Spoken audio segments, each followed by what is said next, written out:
Crystal Kyle and Anna Kasparian on not voting for Biden. This is not a surprising outcome. All right, what's the vibe? When I look at the growing percentage of Democratic voters who have turned their backs on Biden, I don't blame them. And in fact, I'm definitely one of them.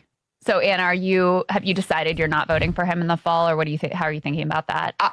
I will not vote for Joe Biden under any circumstance, even if he were to end the war right now. I think what he has demonstrated over the last 6 months has been absolutely deplorable, unacceptable. That's pretty true. Guys, you wanna hear about an opinion that I have? I think that no matter what, you shouldn't litter. I think it's really bad to litter. I think it's a mark of a bad citizen. You know, it's part of the collective good. If you've got trash and you're out there in public, like, you should hold on to that trash until you find a trash bin. You know, sometimes not littering, it doesn't make that much of a difference. Like, there are some areas that are so ridden by trash that it's like, okay, whatever. And I understand that, but just as a matter of principle, you should not litter. You should throw it in the trash can. When I was young, you know, I grew up in Beverly Hills, which, by the way, is pretty dirty in some parts, so it's not like it was totally free of that. But there were parts of Los Angeles that I would visit occasionally while shopping or just running errands or just going there for fun, go to the mall, whatever. Some of these areas, especially the poorer ones, were shockingly dirty. And when I was young, what I thought was that poor people just cared less about their neighborhood. You know, I guess in some ways maybe that's true for like some specific reasons, but like I didn't really think about it that much. I thought, oh, they didn't care. Maybe like their neighborhood's kind of shit, so they don't care as much, right? If I'm talking to a person directly and they ask me, hey, should I ever litter? I'll always say, no, you shouldn't litter. You know, that's always my interpersonal advice. But as I got older, I realized that poorer areas of town, sometimes not even just residential, you know, even like commercial areas, poorer areas of town didn't have trash bins out there in the public. So there were some places in some of the poorer parts of LA where you could have trash and have like literally nowhere. The dumpsters in the alleyways are locked up usually, and with no trash cans in public, sometimes like you might be holding on it, like if you have to walk or get in the bus for a while, you could be holding on to trash for hours. And I'm not saying you can't do that. You probably can hold on to trash for hours, but the fact that more litter showed up in those neighborhoods made more sense to me, you know, because it's like, well, it seems like there were some basic, like, systematic failings happening here, right? There were some basic, like, errors being made on a social level that are causing lots and lots and lots and lots of people to make bad personal decisions, right? Bad choices, you know? And I think that to a large extent that kind of explained those poor neighborhoods, right? Because it wasn't just the lack of public trash cans, right? It was also those neighborhoods basically never got cleaned. You know, outside my house when I was growing up, the street sweeper would come pretty often. You know, the one that would sweep all the grime on the street, and you know, like the big like truck thing that would move through. And for that reason, it was never like that dirty, because if it ever got dirty, you know, it would get cleaned up. But those big street sweepers didn't really go to the poor areas. So there was like, sometimes grime would build up in those neighborhoods that would just not get addressed, because you can choose not to litter, right? But what if other people litter in your neighborhood? What if someone spills like oil, or there's a car accident and your giant super wide poor Los Angeles road has oil spilled on it? What random citizen is cleaning up an oil stain on asphalt, right? Nobody's doing that. So the grime gets worse, and as the grime gets worse, people care less. Something like 100 million Americans didn't vote in 2020. And if I talk to any one of them individually, and they ask me, like, should I vote? Yes, you should vote for Biden. Specifically, you should, you know?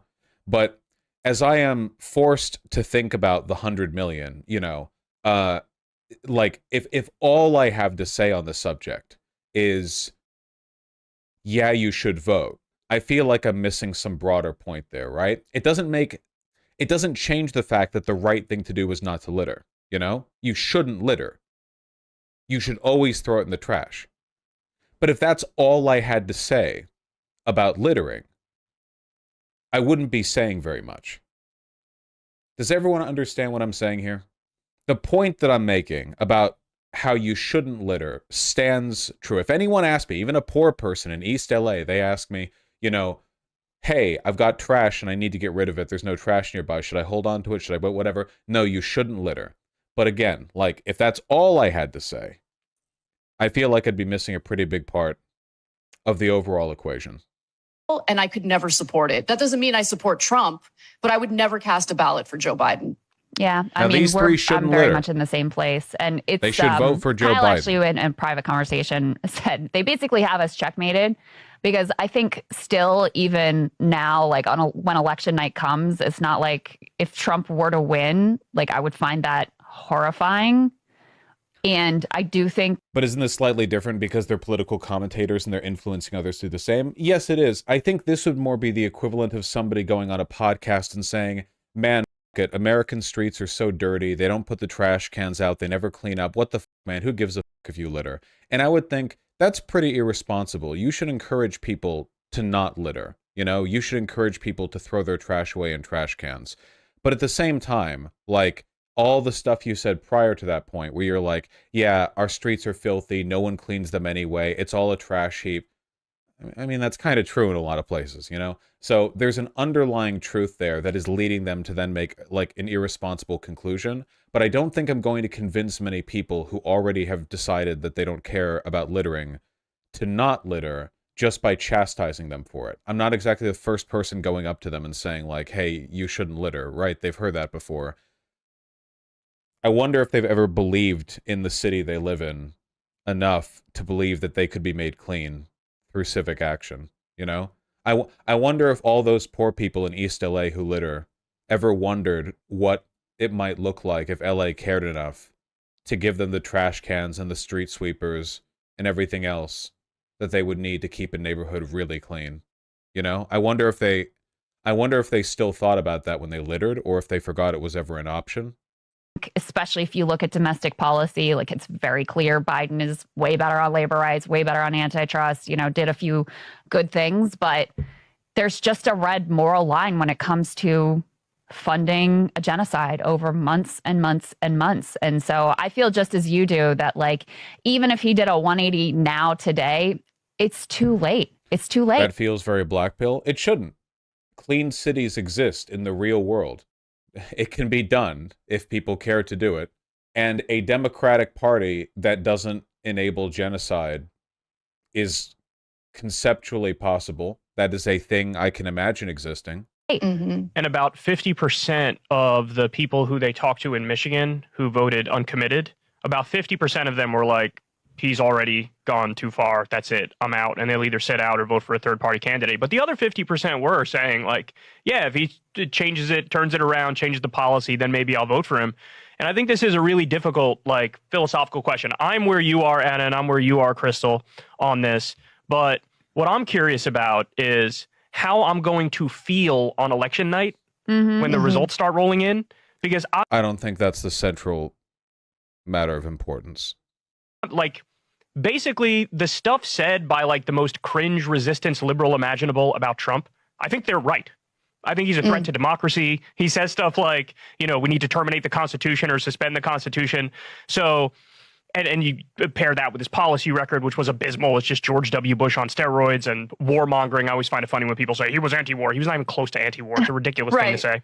Yeah. So, like, but I wonder how I'm going to feel on election night, because I agree. I'm not going to go cast a vote for somebody who's in the midst of arming and aiding and abetting a genocide. I think that's crazy. I think there are some clear moral red lines, but I'm also not going to judge people who do. Doesn't the analogy fall apart, though? Because not voting for Biden would be like increasing the likelihood that a dump truck starts spreading trash in the neighborhood, and littering makes the neighborhood dirtier. Yeah. Decide to do that, because if you look at it sort of like almost like a math problem, right? Like, let's just calculate this quantitatively, who's done better. Then it's like with Biden, and we've made the argument a million times. You got the student loan debt reduction, the $1,400 stimulus checks. He massively reduced the drone war. He pulled out of Afghanistan. He, Kyle Kalinske has come a pretty long way on the like Biden defense train. I remember, who was the person he debated on that particular on the virtues of Biden? What was the specific Brianna Joy Gray? That's right. Yeah. And he just listed off like 50 things. You know, he remembers more good Biden did than I do. In Kyle Kalinsky's mind, there is room for more good and more evil that Biden has wrought than I can contain in mine. The Inflation Reduction Act had some good stuff in it. You guys brought up the NLRB. He's added 800,000 manufacturing jobs. You got the CHIPS Act. You got a bunch of stuff that we could point to that's a 15% corporate minimum tax rate, which I think is a big deal. Like, all that is good, and I'm not taking anything away from that at all. But that's why I'm saying my own, like, philosophical confusion over this. I'm curious how I'll feel on election night when the results start coming in. If it's like, it looks like Trump's going to win, I'll probably feel like shit. But if it's like Biden... Kyle's gotten a lot better in his rhetoric on this. I can't really criticize him at all because he's basically saying, like, Biden's behavior in Palestine is indefensible. Now, I know he's done, and then he spends like 6 minutes listing every good thing. And he's like, yeah, and I think it'd be better if he won over Trump, you know, but it's, yeah, I don't know. Look, people shouldn't litter, okay? People shouldn't litter. People shouldn't litter. But I go to East LA and people have littered anyway, and I don't think I can solve that problem by walking door to door and saying that people shouldn't litter. Can you please explain the analogy? Wait, no, it's... I think you've got it, Lily Crumb. I think it's what you believe it is. Vosh, this is about the election, not littering. Oh, sorry. I thought Kyle and her were talking about littering. My bad. That was my bad. I thought, oh, they've been talking about politics. Sorry. Yeah, my bad. Totally misread that. It's like an autism thing. It looks like he's going to hold on. I don't know how I'll feel. Will I be like, F this guy too? Or will it be like, just like almost like a neutral, indifferent type feeling? I'm curious. What do you think how do you think you're going to feel on election day? I know it's a hard question to ask because we don't know until we're there. I don't think I'm going to feel anything. I don't get it. If he would feel bad for Trump winning, would he not vote for Biden? Okay. And people who litter don't like the fact that their neighborhood looks like shit. Think about it. Really think about it, okay?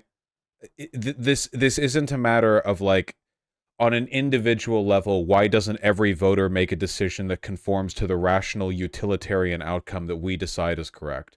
Not to say we're wrong. We're right. But that's not how people make decisions. Like I said, something like 100 million people didn't vote. Do you really think that's a problem that can be solved by, like, neenering every single one of them? There are systemic issues that make people make bad decisions, like littering, like a lack of accessible trash cans and no street sweepers. You get it? And the fact that those systemic issues exist doesn't mean it's okay to litter, but it also means that if all you have to say on the subject is don't litter, you're not saying a lot. I look forward to getting emails from people being like, this comparison isn't exact. This analogy isn't... Hey, this is the... I got really confused and upset watching your segment earlier. I had to Google what an analogy is. And what I found is that for some reason, this comparison you've made, it's not exact. It's not one-to-one.